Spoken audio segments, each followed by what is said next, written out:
सभी मित्रों को राधे राधे। किरण हिंदी एकेडमी में आपका बहुत बहुत स्वागत है। कैसे हैं आप सभी? आशा करती हूँ अच्छे होंगे और अपनी अच्छे से तैयारी भी कर रहे होंगे। जैसा कि आप सभी जानते हैं, पिछली परीक्षा में आए हुए प्रश्नों पर हमारी एक सीरीज चल रही है जिसमें हमने 50 प्रश्न कर लिए थे। आज हमारा 51वां प्रश्न है। आइए प्रश्न को पढ़ते हैं।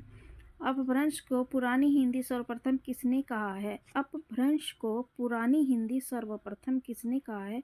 किसने कहा है? चंद्रधर शर्मा गुलेरी ने कहा है। अब 52वां प्रश्न है। पुरानी हिंदी नामकरण किसने दिया है? तो किसने दिया है? चंद्रधर शर्मा गुलेरी ने दिया है।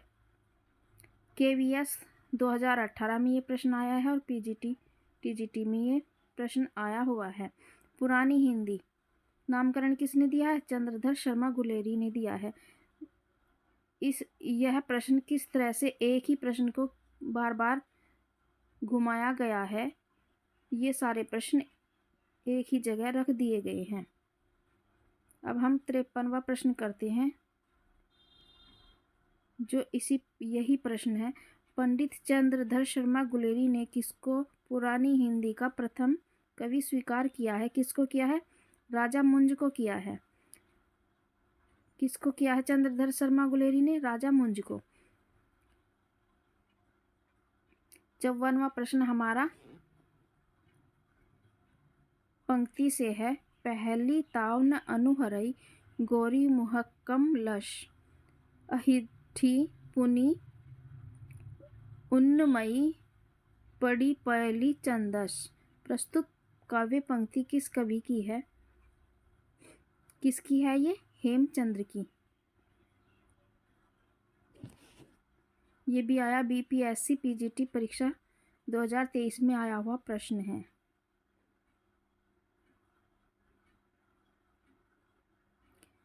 और इनका एक और काव्य पंक्तियां बहुत ज़्यादा परीक्षाओं में आती है। भला हुआ जू मारिया बहिनी हमारो कंतु। ये वाली पंक्ति भी इनकी बहुत आती है। और 3 पंक्ति नीचे दी गई है इनकी महत्वपूर्ण। 55वां प्रश्न करते हैं।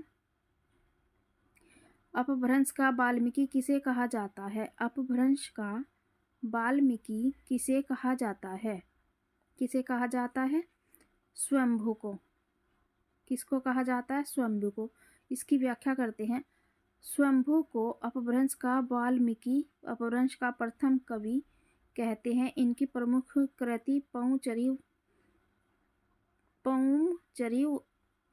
पौचरित है। अपभ्रंश को पुरानी हिंदी सर्वप्रथम चंद्रधर शर्मा गुलेरी ने कहा है। अपभ्रंश शब्द का सर्वप्रथम प्रमाणिक प्रयोग कहाँ मिलता है? ये पहले भी प्रश्नों में आया हुआ है। पतंजलि के यहाँ मिलता है, के द्वारा महाभाष्य ग्रंथ में किया गया है। भरत मुनि ने अपभ्रंश के स्थान पर क्या कहा है? विभ्रष्ट अभिरोक्ति शब्द का प्रयोग किया है। ये भी आपको याद रखना है। और आगे देखिए, अपभ्रंश भाषा से जुड़े हुए तथ्य। भाषा के अर्थ में अपभ्रंश शब्द का प्रयोग चंड ने किया था। किसने किया था? चंड ने। भाषा के अर्थ में अपभ्रंश शब्द का प्रयोग चंड ने किया था। भाषा के अर्थ में। किशोरी दास वाजपेयी ने अपभ्रंश को क्या कहा है? निर्णय। क्या कहा है? आचार्य दंडी अपभ्रंश को आबिर भाषा कहते हैं। देखिए कितना महत्वपूर्ण तथ्य है। आचार्य दंडी अपभ्रंश को आबिर भाषा कहते हैं। 56वें प्रश्न पर आते हैं। 56वां प्रश्न है हमारा। इनमें से किस जैन कवि को अपभ्रंश का वाल्मीकि कहा जाता है? किसको कहा जाता है? स्वयंभू को कहा जाता है भाई। अब आते हैं 57वें प्रश्न पर। 57वां प्रश्न है। निम्न में से किस कवि को अपभ्रंश का वाल्मीकि कहा जाता है? किसको कहा जाता है? स्वयंभू को। अपभ्रंश के प्रथम महाकवि कौन थे? अपभ्रंश के प्रथम महाकवि कौन थे? स्वयंभू थे। कि कौन कौन सी परीक्षाओं में एक ही प्रश्न को एक ही जगह रख दिया गया है, जो अलग अलग परीक्षाओं में एक ही प्रश्न को दिया गया है। स्वयंभू की कृति का क्या नाम है? सभी जानते हैं स्वयंभू की कृति का क्या नाम है। पहुचरिव है। लगभग इनकी 2-3 कृतियाँ मिलती हैं। पहुचरिव इनकी प्रसिद्ध है जो राम कथा पर आधारित है, जिसमें 5 कांड हैं। और इनकी स्वयंभू छंदस है। रिठनेमी चरिव भी इन्हीं की है। पहुचरिव किसकी रचना है? किसकी रचना है भैया? स्वयंभू की। अब आते हैं हम 61वें प्रश्न पर। इनमें से किस ग्रंथ में लिखा गया है कि अग्नि परीक्षा के बाद सीता जैन धर्म में दीक्षित हो जाती है? कौन हो जाती है? सीता जैन धर्म में दीक्षित हो जाती है। ये कहा गया है पहुचरिव में। दिल्ली केंद्रीय विद्यालय पीजीटी परीक्षा 2015 में ये प्रश्न आया हुआ है। इसकी व्याख्या करते हैं। इसकी व्याख्या बड़ी है लेकिन महत्वपूर्ण व्याख्या है, तो हम इसको जरूर करेंगे। पहुचरिव स्वयंभूकृत चरित काव्य है। यह 5 कांडों में विभक्त है। कितने कांडों में? 5 कांडों में। ये आपको याद रखना है, क्योंकि रामचरितमानस के तो कांड पूछे ही जाते हैं, स्वयं पहुचरिव के भी कांड पूछे जा सकते हैं। विद्याधर कांड है। पहला कांड क्या नाम है? विद्याधर है। दूसरा अयोध्या कांड है। सुंदर कांड है। युद्ध कांड है। उत्तर कांड है। स्वयंभू ने नारी के प्रति व्यवहार का वर्णन इस काव्य में किया है। किसमें? पहुचरिव में। नारी के प्रति पुरुष का दृष्टिकोण उस युग में कैसा था, यह काव्य में वर्णित अग्नि परीक्षा वाले प्रसंग में स्पष्ट किया गया है। किसमें? अग्नि परीक्षा में। लंका विजय के पश्चात सीता को पुष्पक विमान पर चढ़ाकर कौशल नगरी लाया जाता है। सीता के आगमन का एक और भव्य वातावरण और दूसरी ओर उस वातावरण में राम का ओछा व्यवहार। अग्नि परीक्षा से पूर्व सीता राम से कहती है कि आज मैं अपने सतीत्व की पताका फहराऊंगी। आग यदि समर्थ हो तो मुझे जलाए, जब मेरा मन शुद्ध है तो इस दिव्य शक्ति का क्या होगा। इस ग्रंथ में वर्णन है कि अग्नि परीक्षा के बाद सीता जैन धर्म में दीक्षित हो जाती है। किसमें? पहुचरिव में वर्णित है कि जब सीता माता की अग्नि परीक्षा होती है तो उस परीक्षा के बाद सीता किसमें? जैन धर्म में दीक्षित हो जाती है। बहुत ही महत्वपूर्ण तथ्य है, आपको इसको याद रखना है।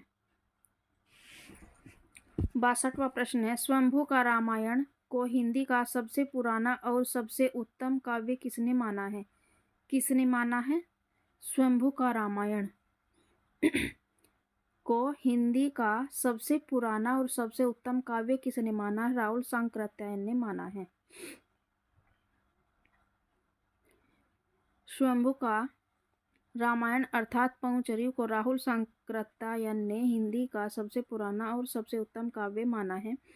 पहुचरिव राम काव्य पर आधारित है। हरिवंश पुराण या रिठनेमी चरिव ये किस पर है? कृष्ण काव्य पर आधारित है। पहुचरिव को अपभ्रंश का आदि महाकाव्य कहा जाता है। पहुचरिव या पहुचरित। और इनका एक और है स्वयंभू छंदस या शंभु छंद, तीसरा भी इनका एक और ग्रंथ है स्वयंभू का। इनमें से कौन सा ग्रंथ लौकिक चरित काव्य माना जाता है? कौन सा माना जाता है लौकिक चरित काव्य? भविष्यत कथा। किसका है ये? भविष्यत कथा धनपाल का है। ये किसका है? धनपाल का। लोकप्रिय व्यक्तियों के चरित्र पर आधारित काव्य के अतिरिक्त कई ऐसे चरित काव्य भी रचे गए जिनमें कथा नायक या तो काल्पनिक होता था अथवा किसी लोक कथा से लिया जाता था। इस श्रेणी में धनपाल द्वारा रचित भविष्यत कथा का नाम उल्लेखनीय है। 64वां प्रश्न है हमारा। अपभ्रंश का भवभूति किसे कहा जाता है? किसको कहा जाता है अपभ्रंश का भवभूति? पुष्पदंत को कहा जाता है। अब आते हैं हम 65वें प्रश्न पर सॉरी। निम्नलिखित में से कौन सी रचना पुष्पदंत की नहीं है? पुष्पदंत की तो कौन सी नहीं है? पुष्पदंत की पहुचरिव नहीं है, क्योंकि किसकी है? स्वयंभू की है। महापुराण, जयकुमार चरित या चरिव, जसहर चरित या चरिव। जयकुमार को नय कुमार भी कहा जाता है। जयकुमार को जो ये इनकी रचना है जय कुमार, इसको न कुमार कुमार भी इसको कहीं कहीं मिलता है। पहुचरियु पुष्पदंत पुष्पदंत की नहीं बल्कि स्वयंभू की रचना है। इनकी दो अन्य रचनाएं ऋषनेमी चरियु तथा स्वयंभू छंद या स्वयंभू छंदस है। महापुराण के रचनाकार कौन है? कौन सी रचना स्वयंभू की नहीं है? कौन सी नहीं है? महापुराण। किसकी है महापुराण? पुष्पदंत की। अब आते हैं 67 क्वेश्चन हमारा। महापुराण के रचनाकार कौन है? कौन है महापुराण के? पुष्पदंत।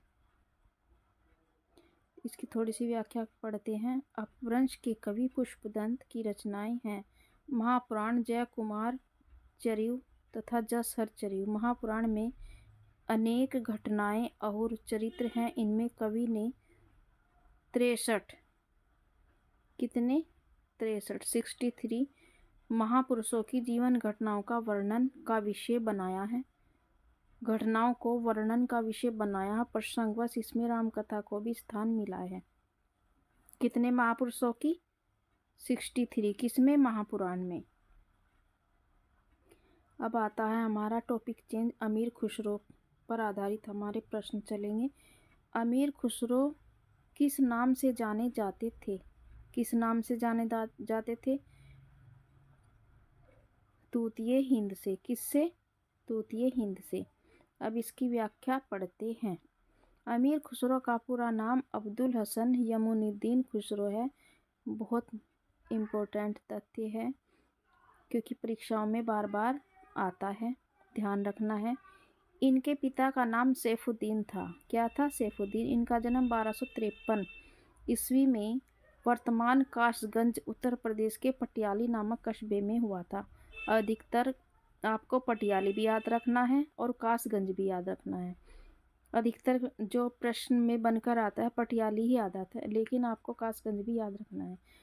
नामक कस्बे में हुआ था। वर्तमान में पटियाली कासगंज जनपद में स्थित है। ये सूफी संप्रदाय के साधक तथा संत हजरत निजामुद्दीन औलिया के शिष्य थे। हजरत निजामुद्दीन औलिया के शिष्य।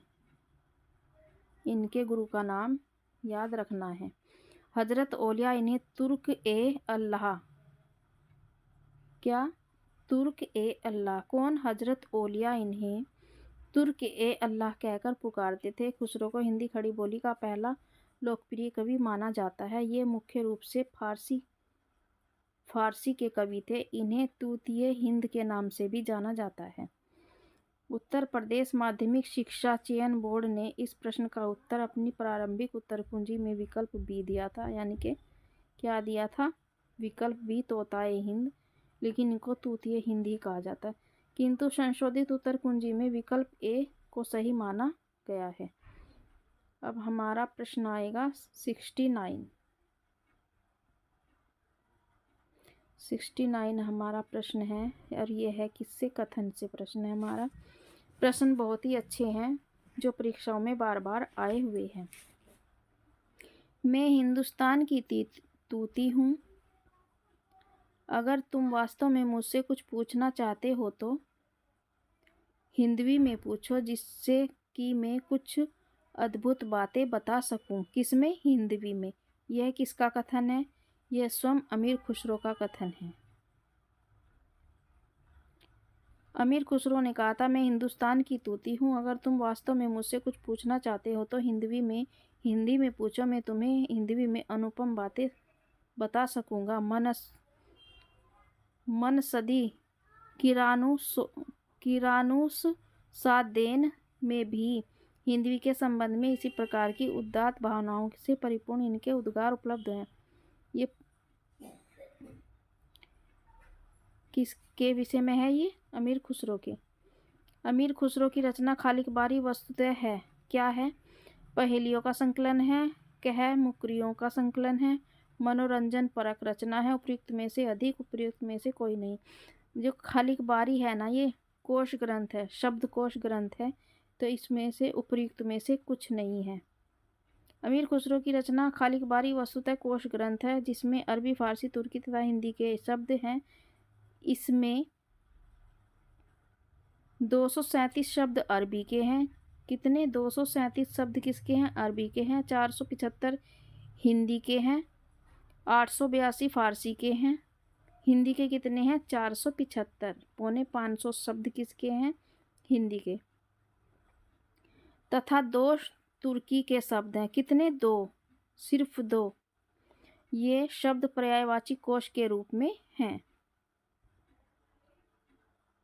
कितनी अच्छी व्याख्या है इसमें, प्रश्न कहीं से भी आ जाए। खड़ी बोली में सबसे पहले काव्य सर्जन करने वाले कवि हैं। कौन है? अमीर खुसरो। खड़ी बोली में सबसे पहले काव्य सर्जन करने वाले कवि अमीर खुसरो हैं। इस भाषा का इस नाम हिंदवी से उल्लेख सबसे पहले उन्हीं की रचनाओं में मिलता है। हालांकि वे फारसी के भी अपने समय के सबसे बड़े भारतीय कवि थे। मुकरी लिखने का सर्वप्रथम प्रयास उन्होंने ही किया था। किसने? अमीर खुसरो ने। अमीर खुसरो की प्रसिद्ध रचनाएं हैं खालिक बारी है, पहेलियां हैं, मुकरियां हैं, दो सुखने हैं, सुखने तथा गजलें हैं। अब हमारा 72 प्रश्न 72 है, मुकरी लिखने का सर्वप्रथम प्रयास किस कवि ने किया था? किसने किया था? अमीर खुसरो ने। निम्न में से कौन आदिकाल के अंतिम चरण के सुप्रसिद्ध कवि हैं? आदिकाल के अंतिम चरण के यानी कि बाद के समय के। अमीर खुसरो। अमीर खुसरो की पहेलियों तथा मुकरियों का क्या उद्देश्य है? इसमें 4 कथन दिए गए हैं। पृथ्वीराज चौहान की वीरता का वर्णन है? नहीं। अलाउद्दीन और अमीर के युद्धों का वर्णन? नहीं। मनोरंजन के माध्यम से लोक व्यवहार की शिक्षा? मनोरंजन के माध्यम से लोक व्यवहार की शिक्षा उनकी मुकरियों का और पहेलियों का उद्देश्य है।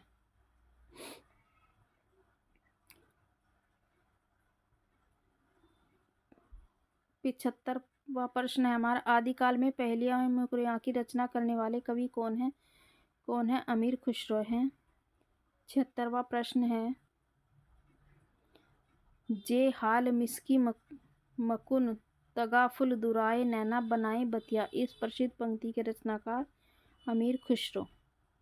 अब हमारा 77 प्रश्न,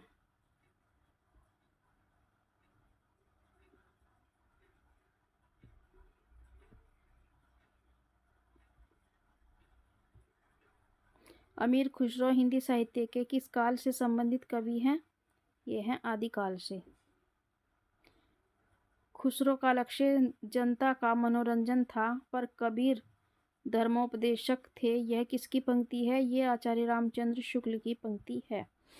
इसकी व्याख्या देखते हैं। आचार्य रामचंद्र शुक्ल अपने ग्रंथ हिंदी साहित्य का इतिहास में लिखते हैं, खुसरो का लक्ष्य जनता का मनोरंजन था, पर कबीर का धर्मोपदेशक। आपको यह भी याद रखना है कि आचार्य रामचंद्र शुक्ल ने यह अपनी किस पुस्तक में कहा है। शुक्ल जी के अन्य कथन, कबीर की अपेक्षा खुसरो का ध्यान बोलचाल की भाषा की ओर अधिक था। कबीर की देखिए अपने हिंदी साहित्य के इतिहास ग्रंथ में ये कबीर की उपेक्षा ही करते नजर आते हैं, यानी कि थोड़ी निंदा ही करते नजर आते हैं। खुसरो की पहेलियां और मुकरियां प्रसिद्ध हैं। इनमें उक्ति वैचित्र्य की प्रधानता थी, यद्यपि रसीले गीत और दोहे भी इन्होंने लिखे हैं। किसके कथन हैं? ये दोनों कथन किसके हैं? अमीर खुसरो के विषय में आचार्य रामचंद्र शुक्ल के। 79 प्रश्न है हमारा, निम्न में से कौन शिलांकित कृति है? कौन है शिलांकित कृति? राउरवेल है। ये मिश्रित काव्य रचना है। इसमें गद और पद दोनों में लिखी गई है और ये शिलांकित है। और किसकी है? रोड़ा कवि की रचना है। किसकी है? रोड़ा कवि की रचना है। शिलांकित कृति है यह गद्य पद मिश्रित चंपू काव्य की प्राचीनतम कृति है। देखिए गद और पद से मिश्रित चंपू, जो सबसे पहला चंपू काव्य लिखा गया था वो कौन सा है? राउरवेल है, शिलांकृत है यानी कि शिलाओं पर लिखा गया है। इसकी रचना नायिका राउल के नक्शिक वर्णन के प्रसंग में हुई है। नक्शिक का पुराना वर्णन भी इस सबसे पहला वर्णन भी किस में मिलता है? राउरवेल में। प्रारंभ में कवि ने राउल के सौंदर्य का वर्णन पद्य में किया और फिर गद्य में किया। पहले किस में किया? पद्य में, और फिर गद्य में प्रयोग किया। इस कृति के रचयिता रोड़ा कवि हैं। कवि को माना जाता है रोड़ा कवि हैं। राउरवेल से हिंदी में नक्शिक वर्णन की श्रृंगार परंपरा आरंभ होती है। इसकी भाषा में हिंदी की 7 बोलियों के शब्द मिलते हैं, जिनमें राजस्थानी क्या है? प्रधान है। कितनी बोलियों के? 7। राउरवेल किस तरह की रचना है? गद्य पद्य मिश्रित चंपू काव्य है। कलचुरी राजवंश की 7 नायिकाओं के नक्शिक वर्णन से संबंधित रचना कौन सी है? राउरवेल।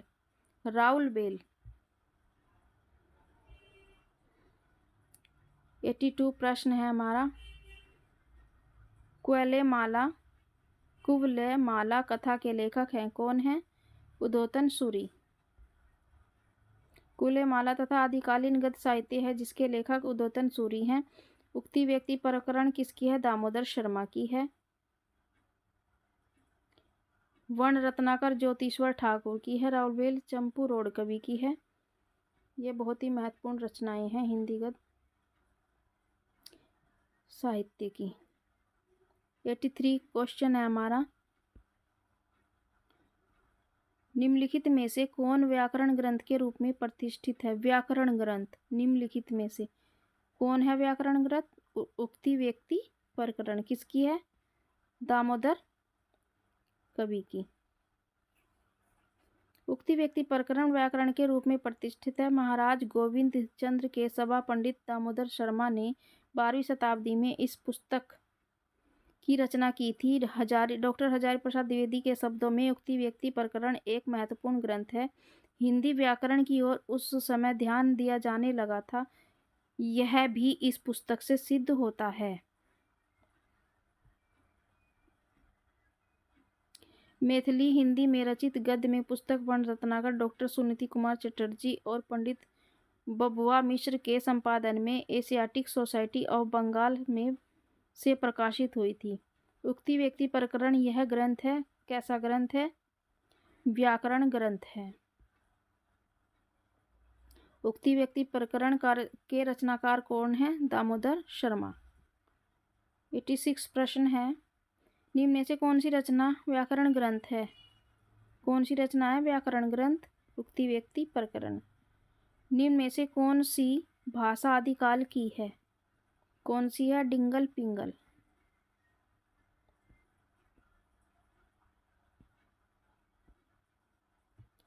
88 प्रश्न है हमारा। चारण साहित्य किस साहित्य का दूसरा नाम है? चारण साहित्य किस साहित्य का दूसरा नाम है? किसका है? रासो साहित्य का।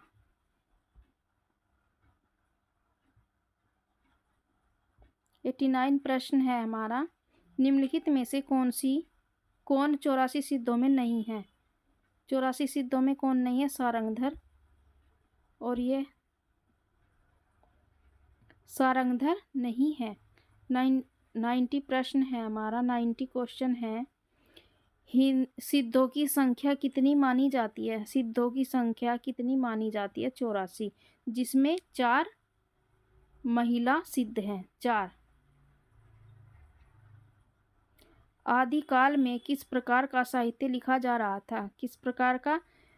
जनजीवन से हटकर राजाओं की वीरता का अतिरंजित वर्णन, यानी कि बढ़ा चढ़ाकर राजाओं की वीरताओं का वर्णन, जिसमें अतिशयोक्ति ज्यादा थी। रासो ग्रंथ किस भाषा में लिखे गए थे? किस भाषा में? डिंगल पिंगल भाषा में लिखे गए थे। निम्नलिखित में से कौन सी सिद्धों की बानियों की भाषा है? सिद्धों की बानियों की भाषा कौन सी है? संध्या भाषा जिनको कहा जाता है। निम्नलिखित में से कौन सी श्रेणी काल क्रमानुसार सही है?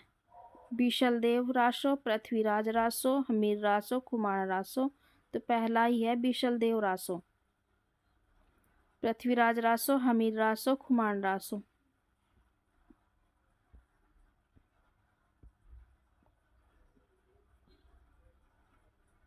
(95) प्रश्न क्वेश्चन है हमारा, वीर गाथा कालीन रासो काव्यों में निम्नलिखित में से किस विषय का वर्णन नहीं है?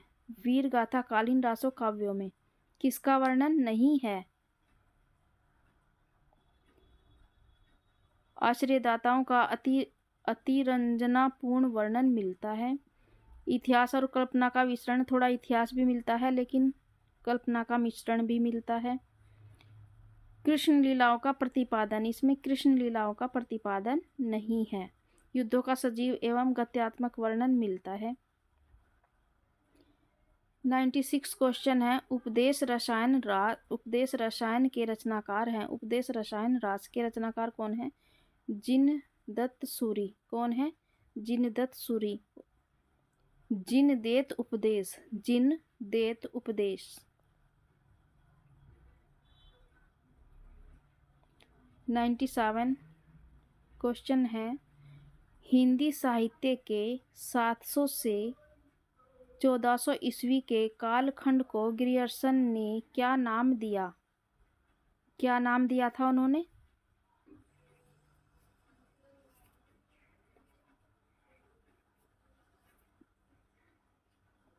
वैसे तो इन्होंने चारण नाम किसने दिया था? चारण नाम दिया था ग्रियर्सन ने भी, और डॉक्टर रामकुमार वर्मा ने भी। संधि काल और चारण काल डॉक्टर रामकुमार वर्मा ने, और चारण काल जॉर्ज ग्रियर्सन ने। हिंदी साहित्य के 700 से 1300 के कालखंड को सर जॉन जॉर्ज ग्रियर्सन ने चारण काल नाम दिया। वे इसका प्रारंभ 640 ईस्वी के आसपास स्वीकार करते हैं। और इसमें क्या दिया हुआ है इन्होंने? हिंदी साहित्य के 700 से 1400, लेकिन यहाँ क्या है? 700 से 1300 जो जॉर्ज ग्रियर्सन ने माना है। लेकिन 750 से 1400 किसने माना है? डॉक्टर रामकुमार वर्मा ने माना है, और इन्होंने चारण और संधिकाल नाम दिया है। ये हमारा अंतिम प्रश्न था। देखने के लिए बहुत बहुत धन्यवाद। यदि आप चैनल पर नए हो तो चैनल को सब्सक्राइब ज़रूर कर लें। आपका बहुत बहुत